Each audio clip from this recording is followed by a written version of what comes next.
Taxation is theft. Please, at least leave us alone in our living room. My job is to find the truth. Double the taxes. I'm a human being. God damn it! My life has value. Triple the taxes. This is an IRS agent's dream. If you think that the Capitol will ever treat us fairly, you are lying to yourself. Beautiful, lovely taxes. Sorry, but I don't do taxes. Did you see the memo about this? The government is a greedy piglet. Just leave us alone. Do you know what Ralph just said? The roads.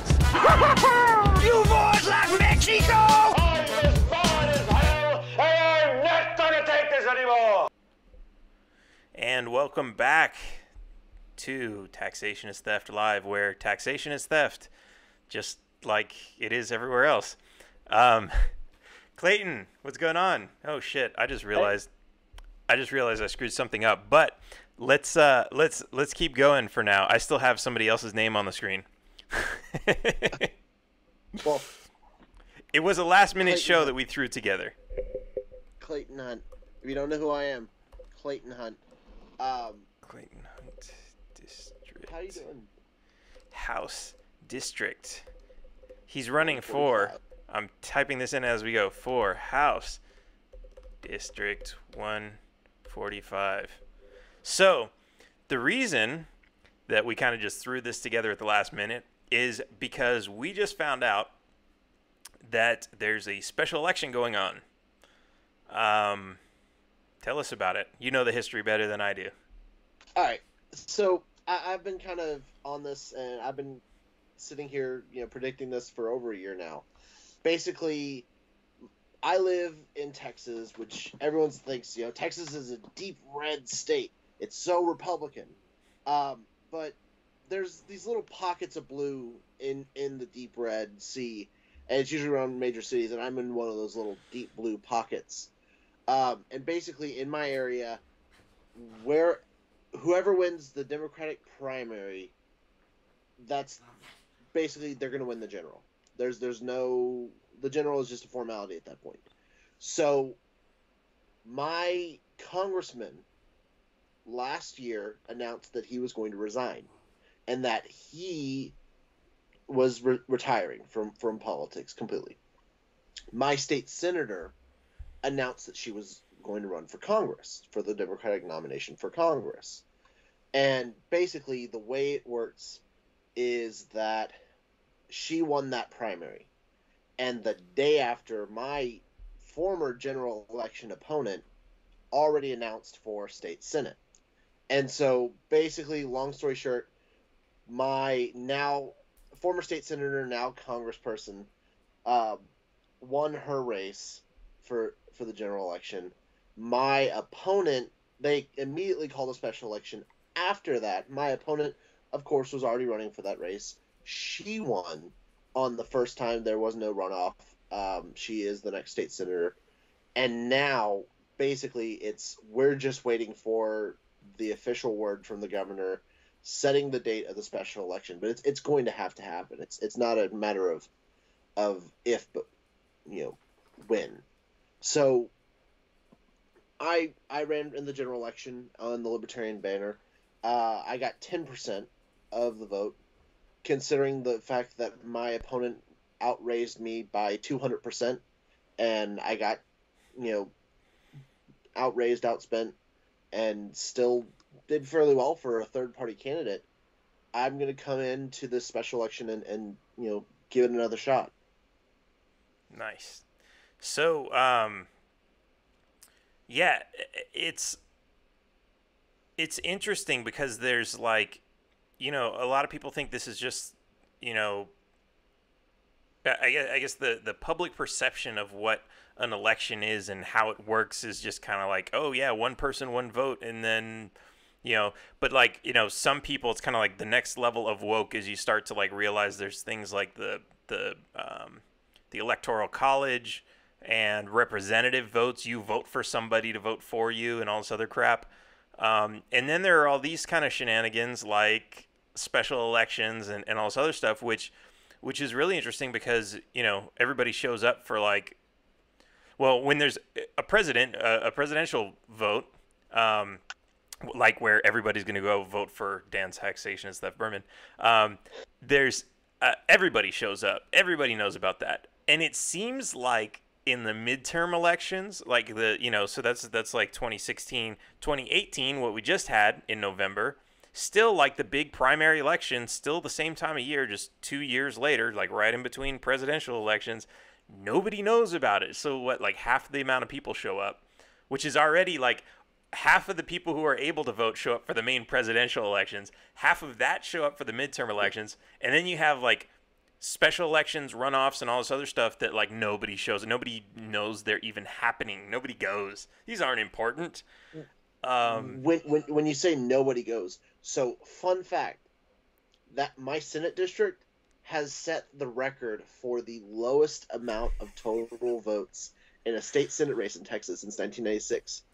And you know who we set it this past when December 11th, when that was the election, we set the record for the lowest vote totals. You know who we displaced as the lowest vote totals before this?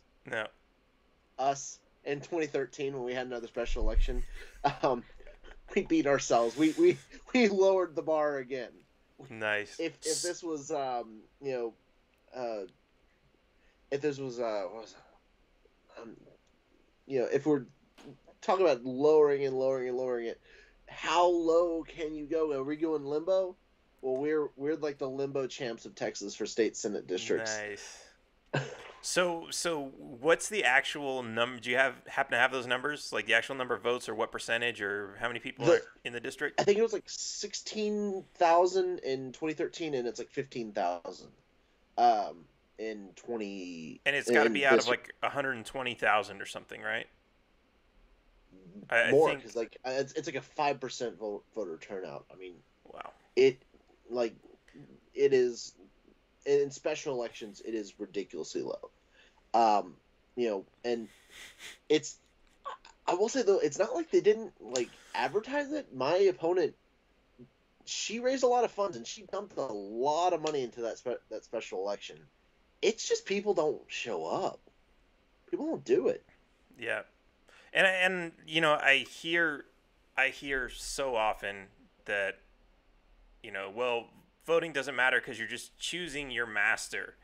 All this stuff that, and I won't say these aren't good arguments. Like in the presidential election, we would have been choosing our masters because those were the only options we had. But in so many other races, and yes, I know Gary Johnson was running. In so many other races, we have people like Clayton Hunt who are. It's not like if he gets elected, he's going to be the unicorn that walks in there and stabs everybody with his horn, and now it's all sunshine and rainbows. But he is going to go in there and he is going to raise hell, and he is going to, whenever these other morons come out and say, well, hey, the people elected us to write laws, and we just wrote one that's going to create a new tax that we can stick in our pockets for free without consequences. He's going to be there to say, no, you're not. Because are you there? Like, are you going to go? Are you, like, do you go to Congress and say, like, we don't like this bill? No, nobody goes. Like, even people who live in Austin and hate what the state Congress is doing will not go. Like, it takes, like, it's only like, there's this one special thing that I care about. I'll go for that one. But. Oh, yeah. And you mentioned, like, Gary Johnson. You mentioned all these. A lot of times what happens is, especially during the actual election, there's like this top of the ticket, like, derangement that goes on where people focus on, especially, and this, I say especially derangement for, like, third-party supporters. If you're in a third party, you're not going to win the top of the ticket. I hate to say it. I'm sorry, Dan, but we're not going to win the presidency in 2020. We weren't going to win the, governor's mansion or in Texas, the big race really wasn't even the governor's race. It was a Senate race. But we weren't going to win that race. We weren't going to win the governor's house. That we don't have the infrastructure for that. And what I saw, not even just in Texas, but across the country, everyone puts their faith and their hopes and their dreams at the top of the ticket where the party has the least amount of of chance of victory. And when they do that, they get disappointed because they're never going to win. And even then, like, it's not even just a chance of you're not going to win.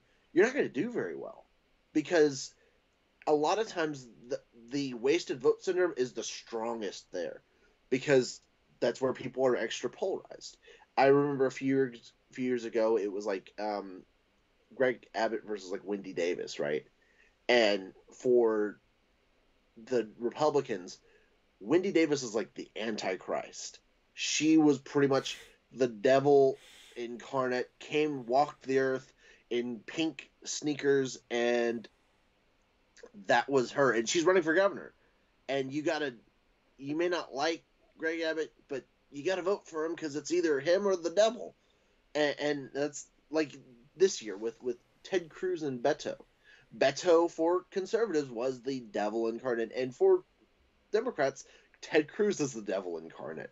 I mean, in these top of the ticket candidate races, stuff gets so polarized and so, dire. Every single election is the most important election of our lifetime, especially for the top of the tickets. And so when that happens, a lot of times people will not be willing to budge from their old parties on that.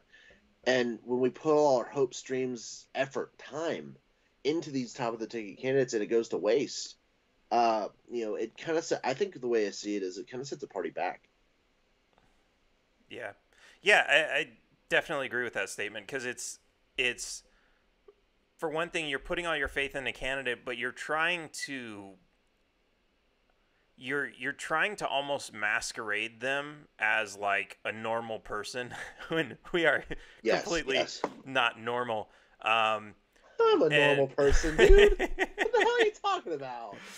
Totally normal. So yeah, and it's like for one, that makes us liars if we're gonna try to pretend to be that. And then then there's also like this, there's this big fight, right? So like, let's say it's like Mayweather versus Holyfield, right? Like that's the Democrat versus the Republican, right? That's the fight everybody wants to see, and we're kind of like over on the judges table saying like, hey, break up the fight, you guys. Like it's and the thing that actually, that's a really great, like, so imagine it's Mike Tyson, Muhammad Ali. That's the Democrats and Republicans. That's every single top of the ticket race. It's their strong champion against the other guy's strong champion, and they've got to duke it out. And everyone wants to talk about the Mike Tyson Muhammad Ali fight. I know they exist in different eras, whatever. But how old are you, man? Yeah, I know. But I mean, I'm a millennial. Boxing hasn't been like popular my entire life. Right. Mayweather kind of killed it. But you have to understand, like, we're kind of like the undercard, right? We're the fight before the fight. And we may not be as glitzy and glamorous, but I think where we are going to win is focusing on the undercard, because we've got to get those wins on the undercard rank before they're starting to put us in contention with the all-time greats. You gotta, you can't just start off and jump in with the ring with Muhammad Ali. You gotta fight some no-name guys and get some experience under your belt and get something, right. I really wouldn't even say it's like experience like being part of the ruling class, but experience running for office and winning. Right. Figuring experience out what works. Points. Literally. Yeah. But it's like more than that. Like I see, everybody kind of has this imaginary thing of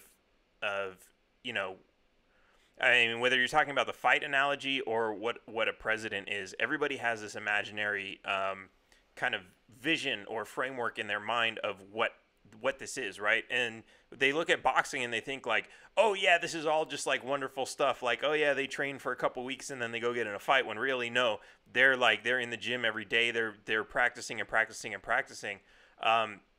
And when it comes to the election, it's the same kind of thing. It's Trump just decided to run like 6 months before the election, or a year before the election. He just threw his hat in the like he wasn't planning it for 6 years before, which he probably was.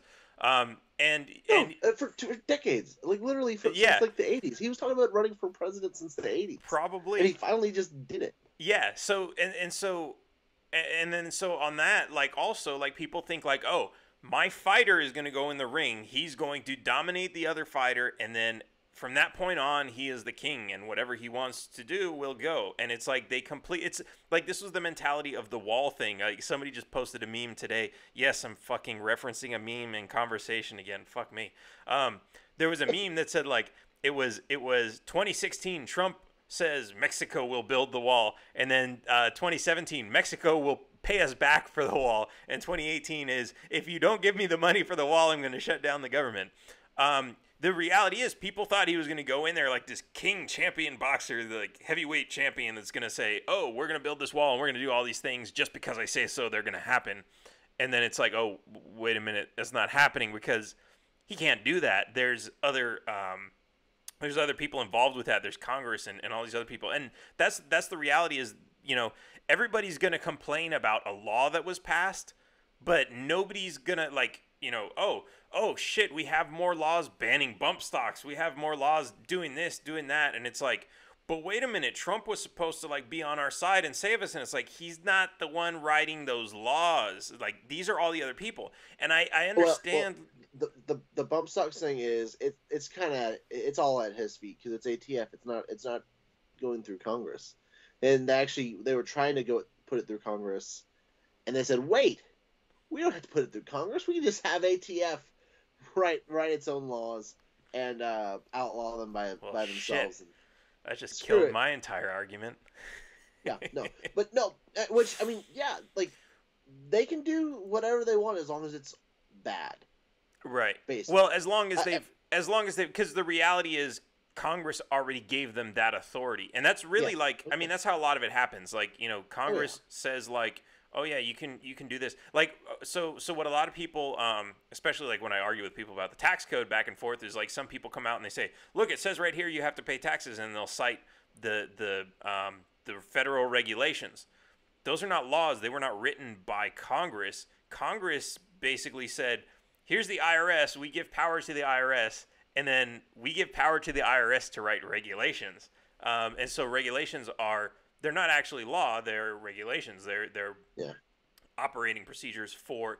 But it's interesting because it's like they're delegating power to these, like, they're just creating these like really massive vague laws saying that, hey, this organization can exist and they can do whatever they want. And so now that organization can say, oh, well, we can write laws because they basically said we can do whatever we want. The ATF has been doing this for years. I mean, like the idea of like even bump stocks, like a lot of devices like this, when it comes down to things like AR pistols versus like SBRs, a lot of this comes down to people,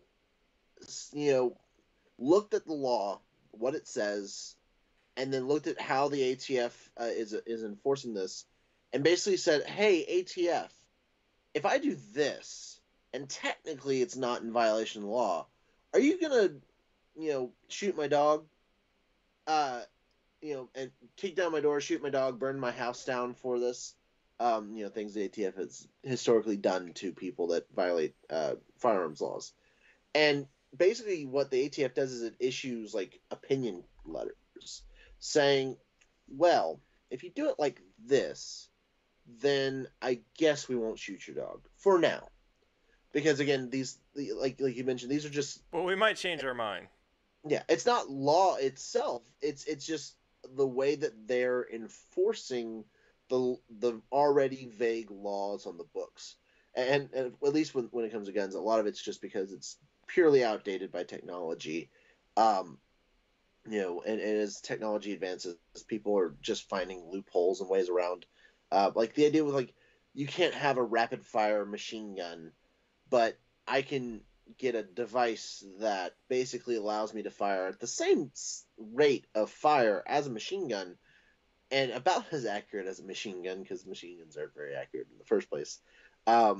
But it's not technically a machine gun, because the way that the ATF has classified what a machine gun is, it doesn't fall into that. Yeah, no, like that is basically how it's a constant race between people to find loopholes, and the regulators to say, well, are we gonna take your stuff because of you found this loophole? And like kind of what you mentioned about like Trump just walking in and saying, we're going to build the wall, and not being able to happen. You think about it though. Trump ran as a Republican. He may not have been the most popular amongst his party, but he ran, and basically the Republicans won control of the House, control of the Senate, and they control the presidency. So for at least 2 years, the Republicans essentially had a one-party state at the federal level. Now, I don't know about how much attention you were paying during 2016. I had so many pie-in-the-sky Gary Johnson supporters coming to me saying, look, he can do it. He's going to do it this time. Everything's Gary Johnson's perfect. going to walk on into the White House. No. So Gary Johnson's going to get one vote in the Electoral College, and that's going to push it to Congress. He didn't even get the Congress is going to give away all their party lines and go Gary Johnson. And when they go Gary Johnson, he's going to win the White House. When he wins the White House, he's going to do this, he's going to do that, and he's going to do it all without a single Libertarian in Congress, because we can't give support to Congress people because it's not flashy and sexy like the presidential race. And then, and I'm called the idealist. What was funny I'm was called like unrealistic. So I mean, the thing with libertarians is there's no such thing as a real libertarian, except for obviously Clayton Hunt, the only real libertarian.com. That's www.theonlyreallibertarian.com. So like, what's funny is like I mean, okay, look. I'll admit. Let me preface it with this. I've heard some libertarians running for Congress and Senate say some pretty ridiculous status shit. Let's start. Let me preface it with that. At the same time, you have a lot of you have a lot of these supporters who were Gary Johnson supporters who were saying, I'm not going to support any of these down ticket candidates because they're all talking crazy shit. This guy wants to legalize heroin.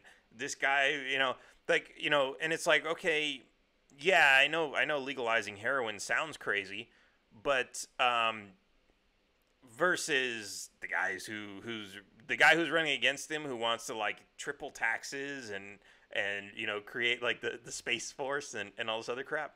I get it. Some of them are kind of crazy, but the reality is, and I don't know. It's still kind of a difficult call for me to make, because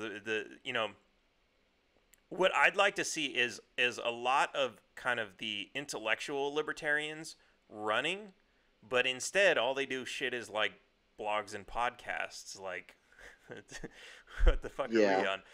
Taxation is theft.info podcast. But like, it's like, what's interesting is like we have a lot of really interesting thought leaders who are creating these like interesting, like they're great debaters, master debaters, and these are the conversations they should be taking to Congress, because when Congress says, hey, we're going to pass this new law, we should have these like intellectuals in there saying, well, you shouldn't, and let me tell you why, and like that should be the conversation. And the reality is like, no, it's just it's like all this like hysterical emotional bullshit going back and forth, and so what happens is we have these like really good philosophical thought leaders in the libertarian movement, anarchists, libertarians, minarchists, whatever, and they inspire a lot of people. And these people, they're I don't want to say they're lesser of beings than the thought leaders, but they're kind of they're basically taking some of the ideas that they heard, and they're saying, yeah, these are really great ideas, we should implement them. And then they're saying, I'm inspired, I'm fired up, I want to run. And the reality is they're not master debaters. They're just kind of like you know, and I'm not saying they couldn't be, like, definitely with practice. I mean, I started out that way. I heard a few things and I was angry and I was like, hey, I want to fucking run for whatever. But the reality is, like, we really need to work on that and practice that, because we're not going to just get elected and start writing laws and doing the same shit. The reality is, what we need to do is we need to, we have this forum. Like, I get it. Government shouldn't exist and voting is a scam, and you're endorsing the violence of the state by running or voting, and all. Like, I understand all that. But the reality is, by not voting, it's not just going to go away. And if we can jump into that conversation and we can throw some counter arguments in a place where people are actually going to hear them, then that might actually influence the populace, and the populace needs to be influenced, because the reality is, until the populace understands we don't need government, there will be government. Because if we all got elected today and we said we're going to dissolve the government, some asshole salesman's going to come along tomorrow and say, hey, you know what you guys need that's going to solve all your problems? Government. And everybody, the entire population who thinks like, yeah, whatever happened to that government that we used to have? It was so great. They're going to say, yeah, let's hire this guy. He's willing to steal our money and build things that we don't need.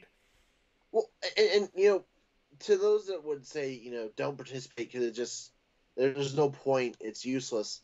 You know, if you look at my general election, this is my first time running for office ever, and if in this past election I had taken their advice and not run for office and just kind of sat at home and, you know, played video games and bitched on Facebook about you know, status.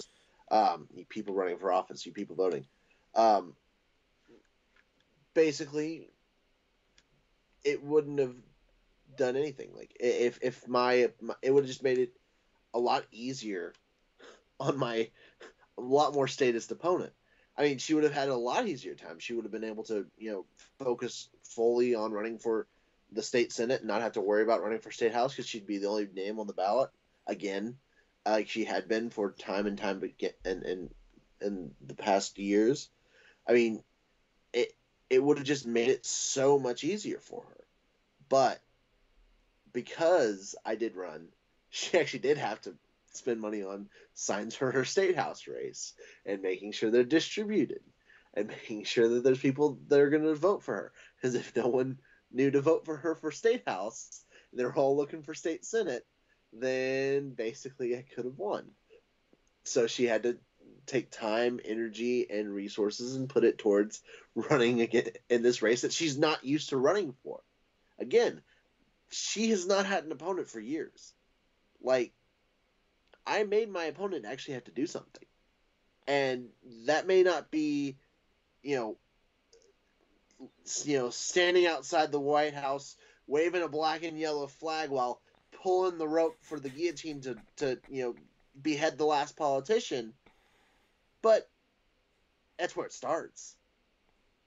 Making them have to actually work for it. Making them actually have to work harder for it. Making it not be, you know, such a walk in the park, such a, you know, piece of cake to do the evil that they're doing. You make it a little bit harder, and eventually someone's going to get discouraged. And then you start making it harder and harder and harder, and then suddenly you start picking off the low-hanging fruit of those that are more easily discouraged, and suddenly the statists have to actually fight. And like you mentioned, like, people going, oh, hey, well, what happened to that government thing? It made me think about, I was talking to a coworker the other day, and we were talking about schools. And, you know, I'm not a big fan of government schools. And I was saying, you know, yeah, of course, you know, public schooling is indoctrination towards the government. If I, you know, told you, hey, you're going to send your kid to Walmart schools, and they're going to have, you know, around the top of the classroom, the CEOs of, like, Walmart, and you're going to say, every morning you're going to say a Pledge of Allegiance to the Walmart flag, you know, with you know, good service and low prices for all. Which is probably what they do, like, to start the workday every day, but. But if I told you your kid was gonna go through that, you'd say, "What? That's some weird cult of Walmart." And I said, well, they're going to say the presidents and the national anthem, to the Pledge of Allegiance to the flag of the United States, to the federal government, and then they're gonna learn about the history of the government and how wonderful the government is and how terrible things were until the government came in and fixed it all. You'd say, well, it's normal. It's what I went through. People are used to this, and making people have to, like, I got 10% in a race that normally no one really cares about. Um, that's at least 10% of the vote of people who saw my name, saw Libertarian, and said, "Oh, I guess I might vote for them," or just didn't want to vote for the Democrat. At least a few of them are going to at least say, "Well, who was that Clayton guy that I voted for?" And then that seed's being planted, and we're breaking out. There's people that are going to break out of those years of indoctrination they spent in public schools, just because I ran for office and had a fun time doing it too. I'll admit it was fun. Yeah. It's also, it's inspiring to people also to, this might, like, running for an office might not be the end all solution, but neither is a podcast, neither is talking shit to people on Facebook. But when you mix them all together, you start, like you said, planting seeds and influencing minds, and it kind of grows as a movement. Like, what I started doing was, I started running for Texas House. That was the first thing I did. Well, no, before that I created some blogs. I started doing a little bit of social media, and I was like, I want to do more. I want to reach more people. And realistically, it's like, look, if all you want to do is be one of these people on social media spreading the word, spreading the good word of anarchy, that's great. But there are other people who have stepped it up to the next level by running for office, and yes, that might not be the way to. That's not the end game solution, like but they've stepped it up. They're doing more. They're on a higher platform. They're reaching more people. They're doing more. And so it's just the next level. And so I would say to anybody who's like, if you're one of these internet warriors, that's great. Step it up, run for an office, and get in front of more people that are willing to listen. Because the reality is, like, not everybody's on Facebook, or not everybody's in your bubble. Like, there are people on Facebook who will never ever see a post about any kind of anarchy meme or anything. No taxation, and they're theft on your memes. friends list, and they're already on your friends list, and they're never going to see anything that you post. That too. You can post all about anarchy. You can post the dankest of dank memes, and they're never going to see a thing you post. And it's the algorithm. But I really wouldn't even say running for office is a higher level, because the way I see it is, there's going to be people that need to talk shit on Facebook. That's Absolutely. A valuable, like, part of spreading the message. There's people that are going to have to run for office. There's people that are going to have to write blogs and do podcasts and make YouTube videos and do this and that, and there's 1,000 different ways of spreading the message, and everyone there needs to be people that are going to be doing it all.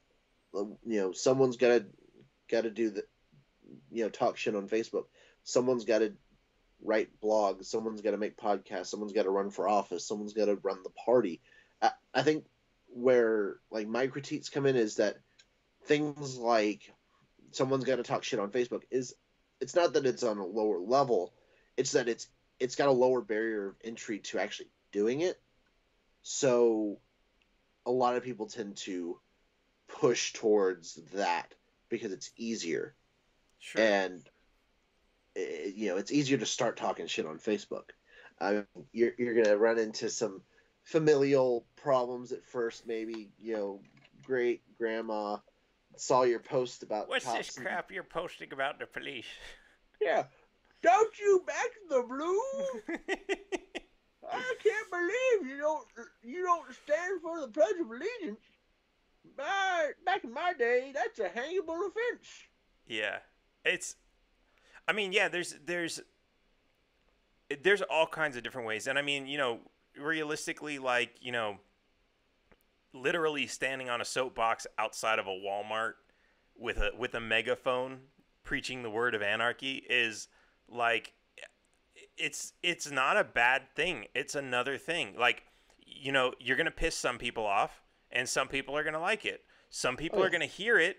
Like, they're not going to like it and they're going to hear it, but then they're going to hear it again in a month from somewhere else. And then they're going to hear it again in a month from somewhere else. And that's actually really important. That's like the Justin Bieber effect. Like, you hear a shitty song that you really hate, but you hear it 30 times and the next thing you know, you're fucking singing along with it. Like, and the reality is, like, you know, some people will say, oh, but that's manipulating people. Well, okay, but, you know, it's okay to shoot somebody in self-defense, right? It's wrong to shoot people, but it's okay to shoot someone in self-defense. Well, these people are being manipulated by mainstream mainstream politics. They're being manipulated into thinking that they need a state and all this other crap. So they literally have 13 years of 8-hour days, 5 days a week of manipulation. Exactly. If they're saying we're manipulating them, we're unmanipulating, if anything. We're using the same tactics that were used to manipulate them to unbrainwash them. Yeah. So it's, you know, some people say that you know, they don't agree with that philosophy and they think that it's immoral, but hey, that's the one I choose, so fuck me, I guess I'm an asshole. And you don't even need there's different ways to do that. I mean, like, I kind of like the you know, I've read a bit of Alinsky, and I kind of like some of his things where his main focus is like making things funny and making things relatable. You know, I remember one time he was talking about the idea of, you know, a black neighborhood in the city was Chicago, was receiving a lot of police brutality. They weren't, you know, basically unequal, on par with other white neighborhoods. So his idea that he never actually followed through with, but he had planned, was because the, you know, aldermen, the you know, established gentlemen fathers of the city weren't listening to him. His idea was, who are they going to listen to? They're going to listen to their wives. What do their wives love? Their wives love the symphony. So what you do is you get a bunch of the residents of this poor, impoverished, you know, oppressed community that the city is you know, holding down. You buy up just a couple rows of symphony tickets, and you hold a big bean dinner before the event, and then you hold your own sort of symphony. And the idea of, like, it's bathroom humor, of course, but the idea of, you know, you're gonna go into the symphony and fart so that because the leaders of the city's families love the symphony, and you're going to go in and basically show your discontent in a way that they can't say, you can't fart in here because it's a natural bodily occurrence. Oh man, like that was hilarious. There was the idea of they were gonna have a shit in, and it was at the airport. Hold on, I was just already like, Martha, I think that trombone is off key. Like, I'm just like picturing. I do have a trombone in here, so I better watch out. I might play my trombone off key. But so that, again, like, a lot of it comes down to like bodily humor, but that seems to be one of those like human things. We always find bathroom humor hilarious, no matter what generation, throughout time, throughout space. You're always going to find bathroom humor. And so, like, that's why a lot of his reliance on that in his political, like, ideas and activism kind of translates, like, the shit in, where the idea was, at the airport, what happens when you get off the plane? You got to use the bathroom. You've been on the airplane, especially in those times when airplane bathrooms were not a thing, or were not. And as somebody who sat in the last row next to the bathroom, thank you for holding in. Yeah. So his idea was he was going to get some of those same residents from that community to go to the different bathrooms. And like for the stalls, basically they'd get a stack of books and or magazines or whatever, and they just sit there all day. What are you gonna do? Tell them they gotta get out? They're busy. And for like the urinals, he said it was a kind of a more, troubling thing. But just sit there for a little bit, wait, and then get out and get back in line. You just do a rotating line, and so people may get through, but it's going to be a long time in line to get through. And the idea was that if people are saying, well, the bathrooms at the Chicago airport are terrible, they're always busy, then it hurts the tourism, and it hurts the thinking about the larger impact of your activism. But for something that's kind of small, but it's also kind of funny, to where you can. Yeah, I mean, I can see newspapers just writing articles about that just because, like, hey, people will read this. Let me publish that. Oh yeah, that would be all over the news. Imagine like today if something like that happened. You would have CNN for a week. Just they're like sitting in the newsroom, like, boys, we don't have to work this week. It just writes itself. I'm gonna get a colostomy bag and just like pop a hole in it and walk around the police station. I'm inspired now. You could. I mean, and what are they gonna do? Say, hey, your colostomy bag's leaking. Oh my God, I'm so sorry. And as I try to pick it up, I'm squeezing it, and it's just squirting everywhere, squirting all over the cops. Oh, I'm so sorry. I'm so sorry. I'm so embarrassed. I'm so embarrassed. Yeah, oh, man. Yeah. This sounds like an In Living Color sketch. Exactly, and but using humor like that, and there's different ways to approach it with different kinds of humor. You don't have to only do bathroom humor. You can do all sorts of different kinds of humor, but that sort of like making a mockery of that which doesn't want, which deems itself above, mockery. That's the kind of like political activism that appeals to me. So when I'm running for office, I'm not sitting here wearing a suit telling you, well, if you vote for me, I'll lower the increase of the rate of increase of taxes by 1% per year. I'm saying no, fuck you. I'm running for office in a t-shirt and pants, and I, sitting here in my room with my gun, waiting on the happening, waiting for the waiting for the them to get on the horn and shout Wolverine so we can go in the woods and Hey, how many states is that gun legal in? Because I'm guessing it's not legal in California. It is definitely not legal. I just wanted to talk shit. I would be happy if you said it was legal in 49 states. It's got the high capacity evil assault. Oh my God! Thing. It does not have a bullet button though. It's got a pistol. It does not have a bullet button. It's got the pistol grip. It's got a pistol grip. And it is not California or New York legal. It is definitely not legal. I don't think it's legal in New Jersey. In certain localities. Probably not New York, Colorado. right? Not New York. Definitely not New York.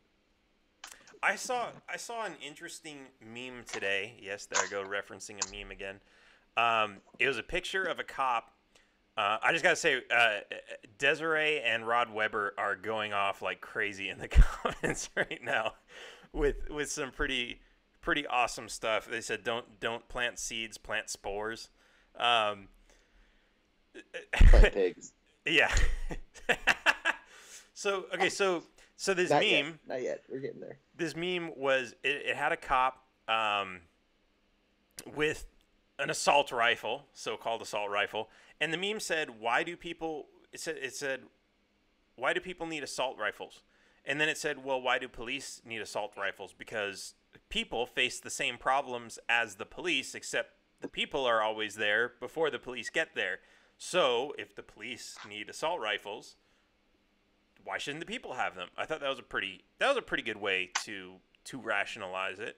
Or the one, there was one that said, are you really willing to kill a cop over a 30-round magazine? And the response is a cop really willing to die to make sure I don't have a 30-round magazine? Yeah. It's funny how like you can always frame that argument, you know, like, man, there's I'm just like I'm gonna go to an extreme here. Bulletproof vests are illegal in a lot of places. Well, why would you need a bulletproof vest if you're not doing anything wrong? Oh, shit. Well, have the police never shot anybody who wasn't doing anything wrong? Of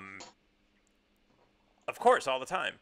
It's Oh, yeah. but you can always, like, if you frame it in people's minds, well, he had a bulletproof vest, he must have been like some sort of felon because, or he was a felon because the bulletproof vest itself made him a felon, so it was justified when the police killed him because he had like his only crime was wearing a bulletproof vest.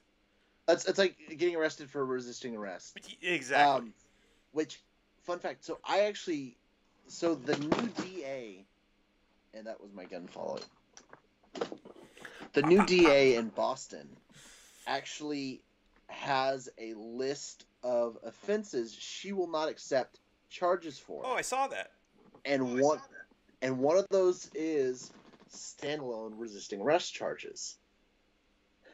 You can't be arrested for resisting arrest, which is great. I think that's perfect. I think if if I were to ever consider a run for some sort of local law enforcement or judicial, themed office, I definitely think that would be a great part of part of a campaign. Is what's interesting about that one is, like, I've always wondered. I've never seen a case play out with that. I mean, we know 95% of all cases are guilty pleas. Yeah. But what about, so if somebody's arrested for resisting arrest, I'm wondering if that's ever been taken to trial. Like, because here's what I see. Somebody's arrested for resisting arrest. They go to court. They show up, and they have to face the prosecutor because it's a misdemeanor or a felony, wherever you are, whatever it's worth. Yeah. And the prosecutor is going to tell you, oh, okay, well, let's have a discussion. You want an attorney? Okay, we're going to get you an attorney. Now, here's the deal. You can go to trial and you're going to lose because we're the government, or you can just plead guilty. And most people are going to say, well, shit, I don't know. I'm just going to plead guilty because I'm scared. Then you're going to have the guys who hire a lawyer, and the lawyer is going to say, what? Okay, we're going to take this to trial, but you're going to have to prove that this was a lawful arrest because you can't resist an unlawful arrest because the Supreme Court already says you can use lethal force to kill an officer to resist an unlawful arrest if it's necessary. You can kill the cop, Yeah. and it is legal to resist arrest if it's an unlawful arrest. So you're going to have to prove that it was a lawful arrest. And if you don't have anything else to charge him with, and you didn't have a warrant, how are you going to prove that? Now, of course, most of the people who don't have the attorney who's going to say all that and don't know these laws and don't know what the Supreme Court has rules, they're just going to plead guilty. But to everybody else, they're just going to be dismissed. So I actually wonder if that's ever played out. And I always ask these questions. I can probably Google it and find out. When I had James Weeks on the show, I asked, has anybody actually been arrested for performing an unlicensed marriage? And to my surprise, the answer was actually yes. They've arrested people. I believe it. It's fucking insane. What is wrong with you people? But yeah, I saw that, and I thought that was really great. And she was kind of criticized because I think some of the things she had were also like shoplifting under $250, which is kind of So I think I read through the list, and I kind of read also into her reasoning of why certain things were on the list. I think the shoplifting thing, especially under $250, and I think she said larceny, because a lot of times it'll be prosecuted under larceny just because it's a little bit more serious than shoplifting, is because you can make the victim whole by giving them back their stuff, or right. The first thing should be making the victim whole. So you make the victim whole. Restitution argument, yeah, and that's and fair because it's it's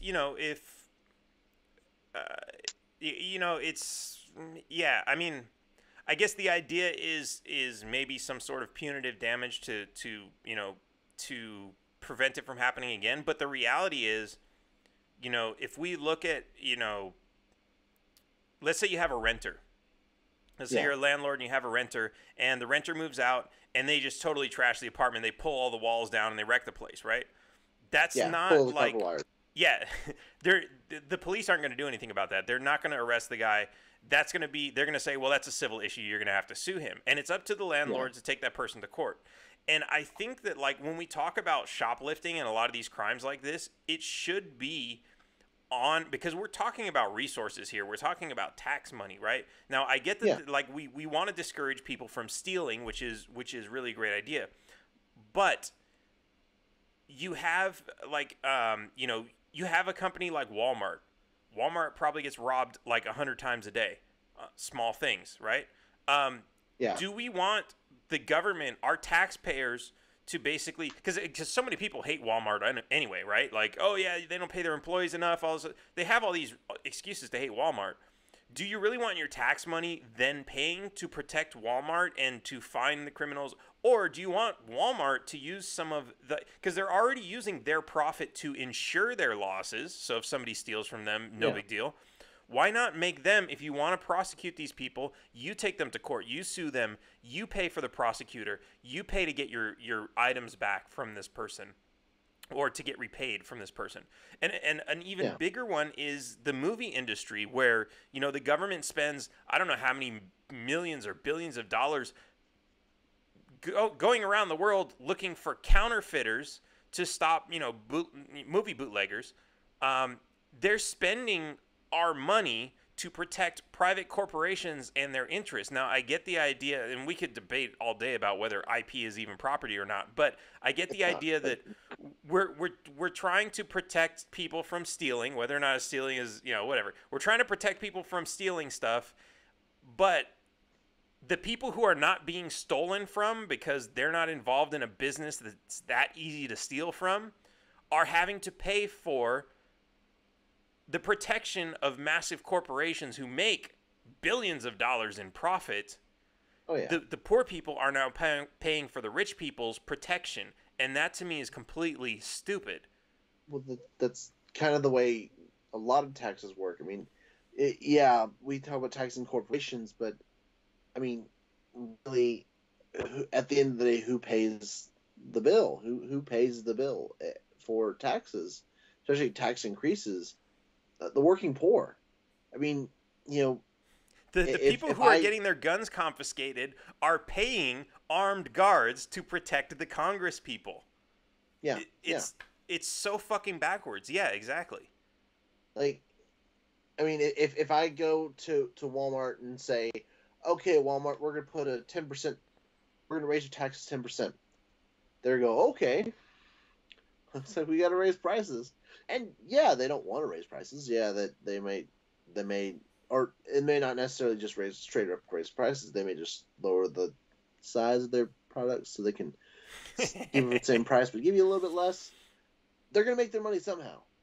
And who at the end of the day is paying the bill? It's the people who are the customers. And you know, it doesn't. You know, these massive corporations make all this money, but they're going to have their profits one way or the other. And if you do stuff like, you know, punitive taxing and you know, all these, you're only going to hurt those that you're trying to protect.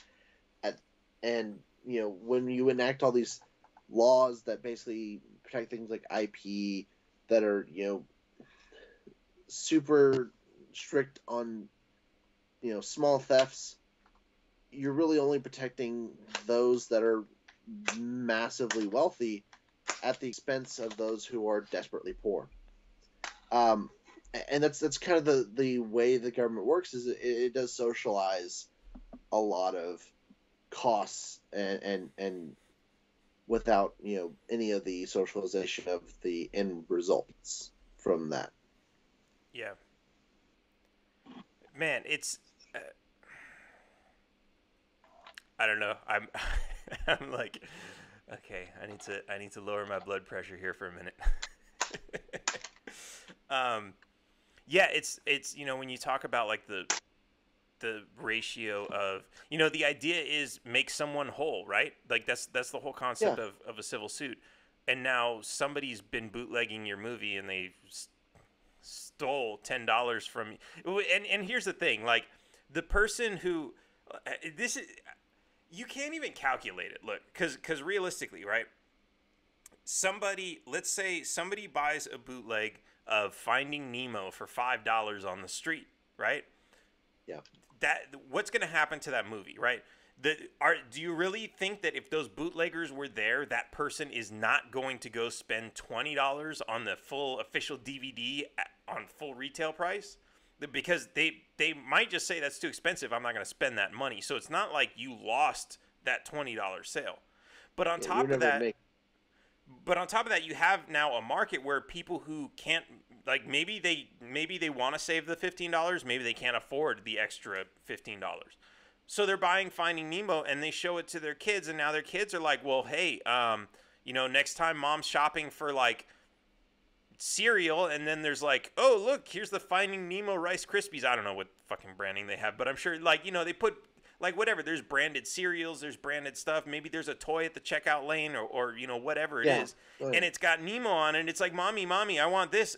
You might make your $15 or $20 back there. Yeah, and then some. I mean, honestly, there was a case for years, and not even just talking about movies, but you know, especially when it comes down to like pirating, but music is especially one of the areas where pirating is very prolific. Has been. It's actually dropped off a lot, but in Japan, the music industry, they found out that actually going after piracy like hardcore hurt their sales, because what was happening was people would, you know, go out and download the album for free, listen to the album for free, and then go out and buy merchandise, go out and buy concert tickets. And that's where a lot of the music industry actually makes their money. Well, the artists make their money, the music. Right. The record labels. And of course the labels are pissed off because they make their money on the CDs. Yeah. And so artists were getting hurt because they started cracking down on piracy, and people said, you know, weren't finding new music, they weren't going to shows, they weren't buying merchandise because they didn't know the artist, because they didn't really care. And actually, but even with stuff like piracy, like you mentioned, with you know, someone may not be willing to spend $20 on the official, you know, feature length DVD at the store, but they may be willing to pay $5 for it, right? Well, normal marketing would say, well, you're overpriced yourself. You've priced yourself out of your market. And what the problem but they is, want to capitalize on the wealthy people first, because they'll eventually lower the price.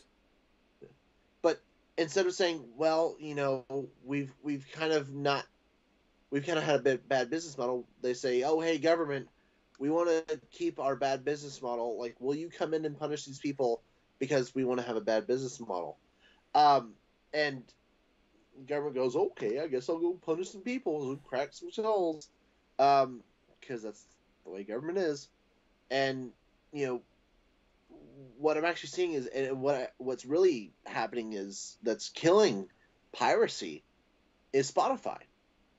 You know, stuff like Spotify, Pandora, all these apps where you can listen to whatever music you want to listen to. You can listen to it for free with, like, you know, a couple ads every now and then, or you pay like, you know, $10 a month, and you get to listen to it with all the different features and everything that they have in there. They found the price point where it's like enough to where people make money, but not enough to where people are like, yeah, fuck this, I'm gonna go to the Pirate Bay. And they found like a niche market, like the right balance to where people are not pirating as much. Netflix, they found the you know, nice center balance where people aren't pirating as much because they're paying for Netflix.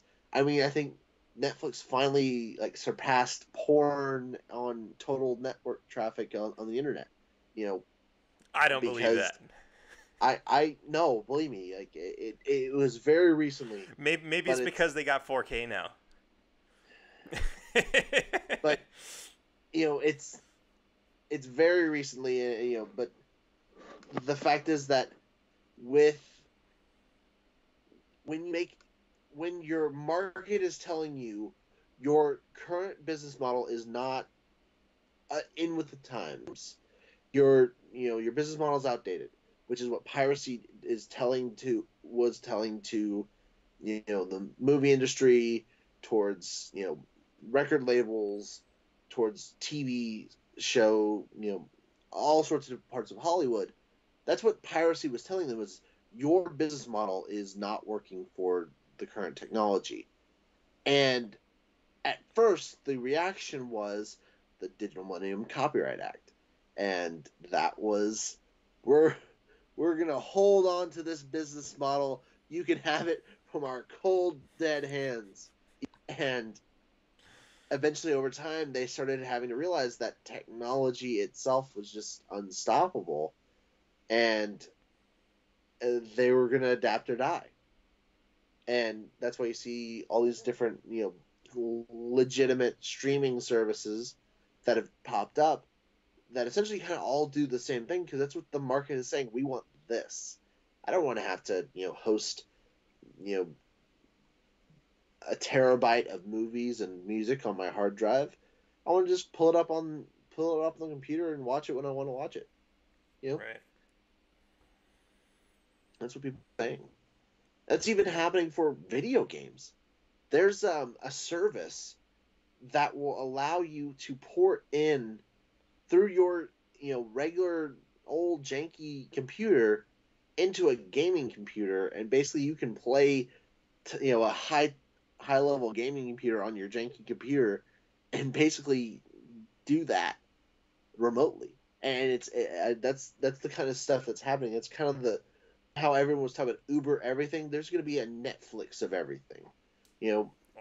You're not going to own your video games anymore. You're going to have an online service that basically allows you to play whatever game you really want to. You should just subscribe to the service.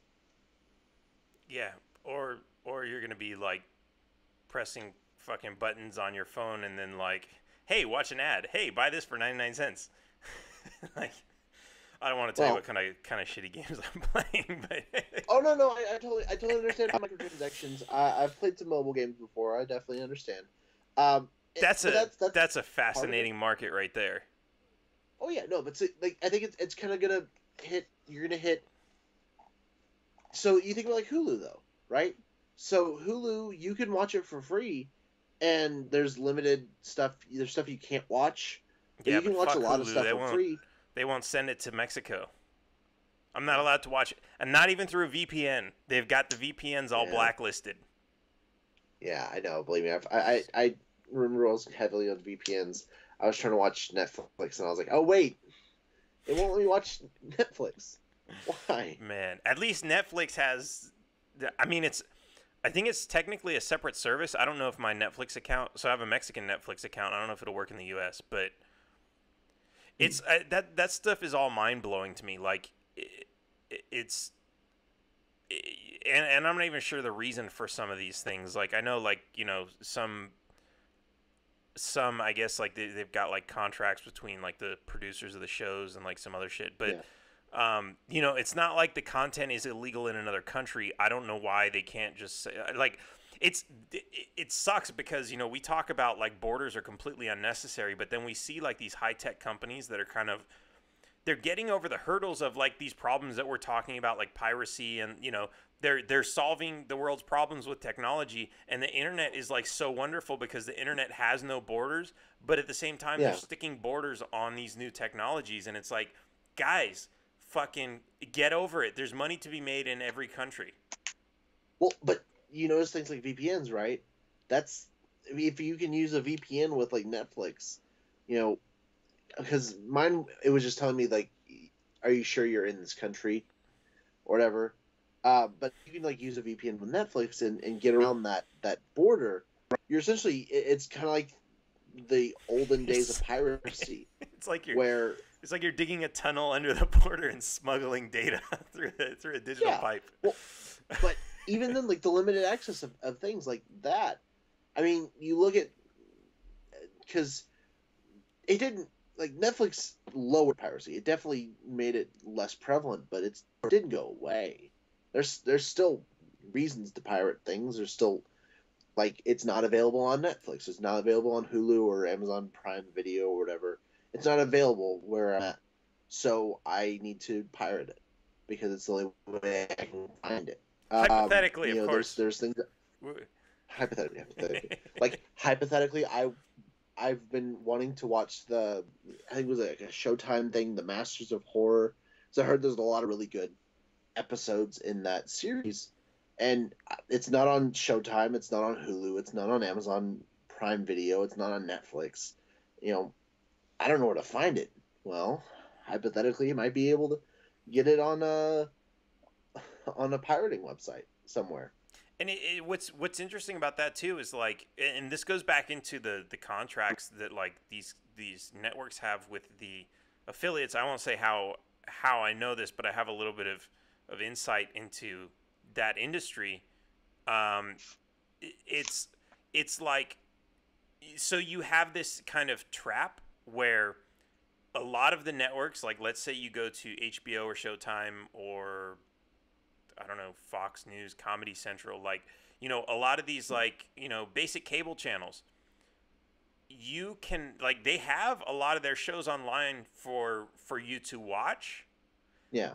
And they have, like, it's free because they're still going to make you watch commercials, like, something like Comedy Central would have commercials, but you can't sign in unless you subscribe to cable and your cable provider works with this. So, like, let's say you want to watch Comedy Central, but you have, like, some weird small, like, rural area cable company and they don't support integration, you can't sign in.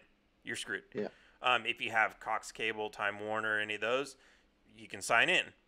Assuming you have this channel already in your package, even though you're going to be forced to watch commercials.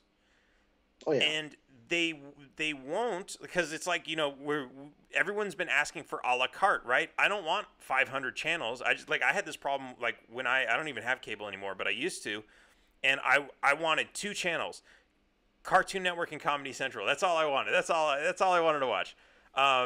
And to get those, they weren't on the bottom tier. I had to get, like, 3 or 4 tiers up and pay like $80 a month. And I was like, why? I don't want all these other channels. I just want these 2. And now I can't go buy. And there's, like, I'm sure it's like the cable companies are strong arming the Comedy Central so that they can't. I'm not affiliated with either one of those. That's why I'm using them as an example. They're strong arming Comedy Central. Well, if you want us to carry you on our network, on our, to our cable subscribers, you can't sell direct to consumer because that's going to hurt our business. They're going to say, we don't need cable. We just want your one channel. Why would we pay you $70 a month for that one channel when I can just pay Comedy Central directly $5 a month or something like that? Yeah. But they are losing all of their customers to services like Netflix and Hulu and all these other things. So the reality is they're losing that ability to strong arm these networks into that. And so some of these networks, they're going to say, fuck you. You want to get rid of us? Get rid of us. Everyone's on the internet anyway. They're going to pay us $5 a month and we'll cut our commercials out. And now. Oh, yeah. No. Like, I remember I was talking to my parents about, like, cable, and I remember they were talking about from their childhood, cable was, you didn't have commercials, you were paying for it, and now, like, I haven't had cable for a long time, but in my life, all I've ever known is cable is you just have special different channels that are separate, better quality. Well, that remains to be seen. Well, I mean, like, a lot of picture quality. I mean, because, like, you would still get, like, your air channels, like CBS, NBC. Yeah. You'd still get those, but the picture would be clear. Yeah. Well, yeah, and I've had money years for most of my life for, whatever TV I needed just for local news or something. But, I really haven't had cable most of my life. And even then, like, it, for me, I would really never know what to do with cable because, like, I don't need it. Yeah. And some people are like, "So take my cable away, I will stab you with this spoon." What a fucking world we live in. All right, well, we're kind of going over time, but it's always awesome talking with you. Let's I just kind of want to regroup and say, if you live around Houston, go out and vote. We don't know exactly when the special election is going to be yet.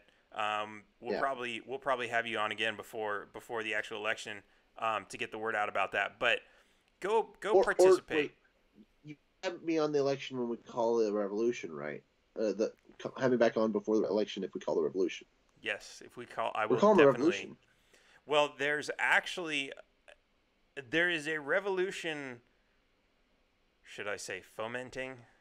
That is. I don't know exactly what's going on, but they're talking about the green vest, the yellow vests, out here somewhere in Texas, I think. I don't know. Okay.